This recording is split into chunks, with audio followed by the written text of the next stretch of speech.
कलयुग में भी भगवान को पाया जा सकता है? आइए आज के इस सत्र पे इसी विषय पे हम विचार करते हैं। नमस्कार दोस्तों, मैं सकून आप सबका फिर से भगवान भरोसे चैनल पे स्वागत करती हूँ। आज के इस सत्र में मैं भागवत गीता से जुड़ी हर उस फैक्ट के बारे में बताऊंगी जिसके बारे में आप सबने या तो सुना होगा या फिर ध्यान नहीं दिया होगा। कहते हैं यदि मन कृष्ण की सेवा में लग जाता है तो सारी इंद्रियां स्वतः उनकी सेवा में लग जाती है। यह कला है और यही भगवत गीता का रहस्य भी है कि श्री कृष्ण के विचार में पूरी तरह मग्न रहा जाए। आधुनिक मनुष्य ने चंद्रमा तक पहुंचने के लिए कठोर संघर्ष किया है, लेकिन उसने अपने आध्यात्मिक उत्थान के लिए कठिन प्रयास नहीं किया। यदि मनुष्य को 50 वर्ष आगे जीना है तो उसे चाहिए कि उस थोड़े समय को भगवान का स्मरण करने के अभ्यास में लगाएं, जिनमें से श्रवण सबसे सुगम है। भगवत गीता का किसी स्वरूप सिद्ध व्यक्ति से श्रवण उस व्यक्ति को भगवान के चिंतन की ओर मोड़ देगा। इससे परमेश्वर का स्मरण होगा और शरीर छोड़ने पर आध्यात्मिक शरीर प्राप्त होगा जो परमेश्वर की संगति के लिए उपयुक्त है।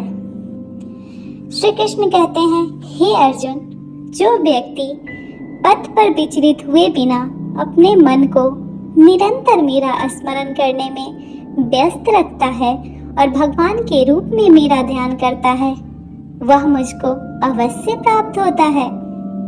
यह कोई कठिन पद्धति नहीं है, लेकिन इसे किसी अनुभवी व्यक्ति से सीखना चाहिए।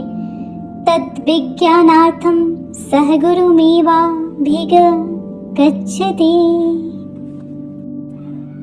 तद विज्ञानार्थम सह गुरुमेवाभिगच्छति।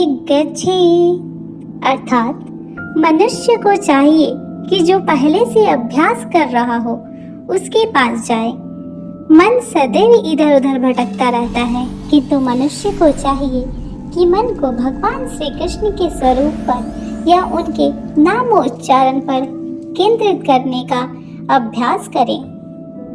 मन स्वभावतः चंचल है, इधर उधर जाता रहता है, लेकिन यह कृष्ण की ध्वनि पर स्थिर हो सकता है। चरम अनुभूति या चरम उपलब्धि के साधन भगवत गीता में बताए गए हैं और इस ज्ञान के द्वार सबके लिए खुले हैं। किसी के लिए रोक टोक नहीं है। सभी श्रेणी के लोग भगवान श्री कृष्ण का चिंतन करके उनके पास पहुंच सकते हैं, क्योंकि उनका श्रवण तथा चिंतन हर एक के लिए संभव है।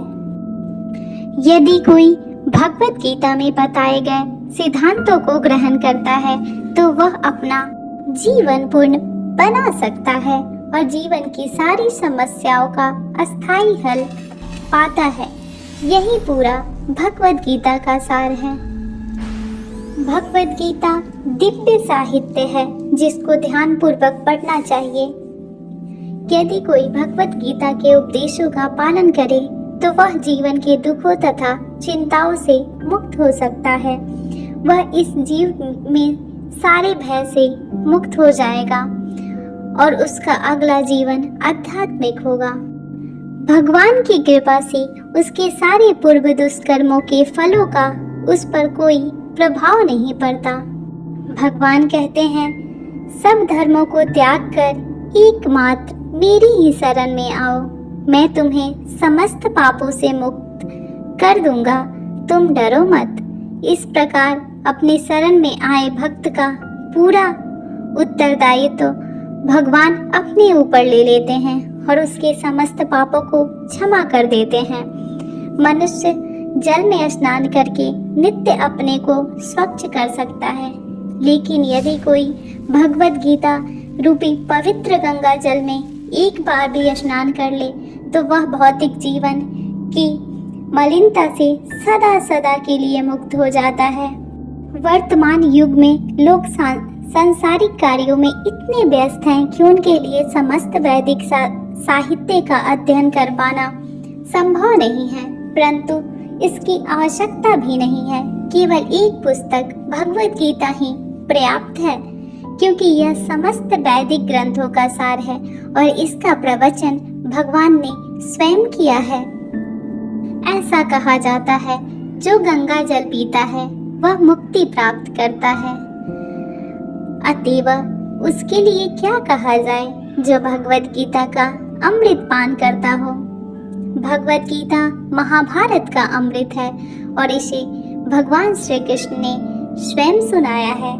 भगवत गीता भगवान के मुख से निकलती है और गंगा भगवान के चरण कमलों से निकलती है।